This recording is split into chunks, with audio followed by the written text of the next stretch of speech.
WRRS. Hello, Intermediate School, and we welcome you here to Channel WRRS on March 14, 2019. I'm Madison. And I'm Chelsea. We pride ourselves with bringing you the latest intermediate school news. Let's go to the map outside the office to get the latest update on where homerooms are on the journey across the U.S. Here we are at the map. Minnesota, Miss Hazard and Mrs. Flatt. Illinois, Mr. Scholes, Mrs. Barrett. In Missouri, Mrs. Wolliver and Mr. Rojo. In Kansas, Mrs. Thompson, Mrs. Thomas, and Mrs. Holman. In Louisiana, Mr. Jones, Mrs. Iene, Miss Wall, Mrs. Flights. In Mississippi, Mrs. Ziegenfuss and Miss Canty. In Alabama is Mrs. Stark and Miss Rao and Miss Rose. In Georgia, it's Miss Smith. Fort Sumter, Miss McKee. Washington, D.C., Mrs. Smith. We hope everybody made it to Fort Sumter by today. Back to you. Thank you for that update. Keep up the good work. This is the last weekend this market period. We hope some more tickets came in after we taped. You're going to want those tickets for the next challenge. Our next stop is Fort Sumter, Charleston, South Carolina. Decades of growing political tension around the issue of slavery between North and South erupted in Civil War on April 12, 1861, when Confederate artillery opened fire on this federal fort in Charleston Harbor. Fort Sumter surrendered 34 hours later. Union forces would try for nearly 4 years to take it back. Miss Smith was just there. Let's look at her pictures.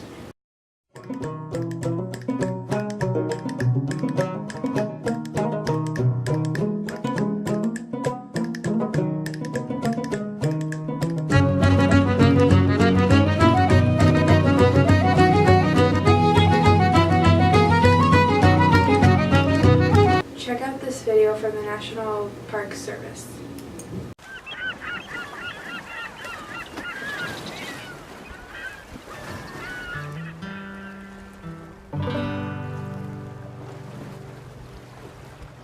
Hello, my name is Antoine Fletcher, lead park ranger at Fort Sumter National Monument. Every day, I have the pleasure to bring thousands of visitors out to Fort Sumter to learn about the American Civil War. Construction of Fort Sumter began in 1829 when it was part of a series of forts built to defend the major coastal seaports. By 1860, the United States of America was being torn apart by issues of slavery and states' rights. With Lincoln's election as President of the United States in 1860, South Carolina secedes from the Union, followed by several southern states, forming the Confederate States of America. While Union troops still occupied Fort Sumter, Charleston, the city it was designed to protect, became a hotbed of rebellion as military forces gathered on the mainland and nearby islands. On April 12, 1861, 34 hours of bombardment began the Civil War.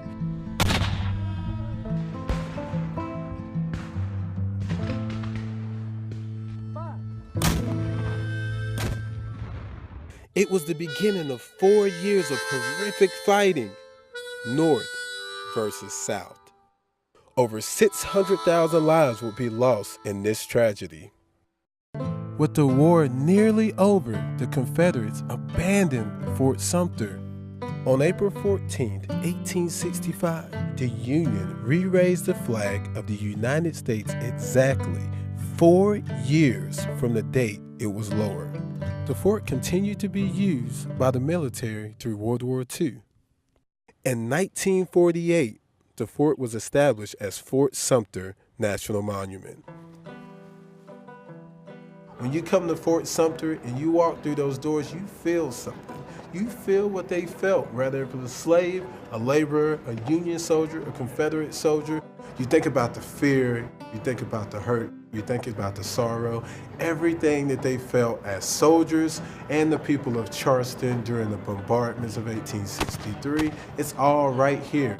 To actually see the site and be here is a totally different experience than actually reading the textbook. When you're physically seeing it and the distances that were between these different forts and how much they really did have to fight, you have an appreciation for what these people went through. So coming out here, I try to put it all together. You know, my brain was kind of searching for those kind of things to fill in the gaps. When it turned into a real battle, everybody was shocked. So I said, I've got to come to this place here to see it. We're simply amazed at the enormous effort that the United States has gone to preserve sites of the American Civil War. To look over the fortification and see Fort Moultrie, see Fort Johnson, where those cannonballs and those artillery shells came from, that is amazing. You're reliving history. It was a huge part of our history. Like, it changed so much in our world. It's a way to connect with our past, to connect with our ancestors. A lot of time, you know, we're looking forward, but the lesson really not forward-looking, but, you know, really looking to the past. When you're here, you are living the history that happened, and it's like being in a live classroom. So you have to be able, as a park ranger, to not just tell it from one side. You can't be biased with it, and you have to dialogue with the people. You have to get them to understand what was going on in the Civil War. It's not just gray, it's not just blue, it's not black, it's not white. There's a deep story behind the brick and mortar of Fort Sumter, and you can only get it right here.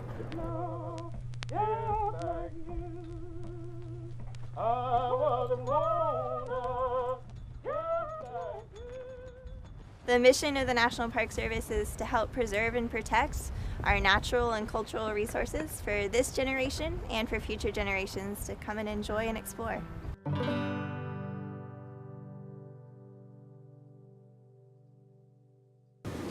We want to congratulate the 4th grade band. They had their first concert last week. Great job, way to be Red Raider strong. Last week on Friday was Rainbow Day. Check out the pictures.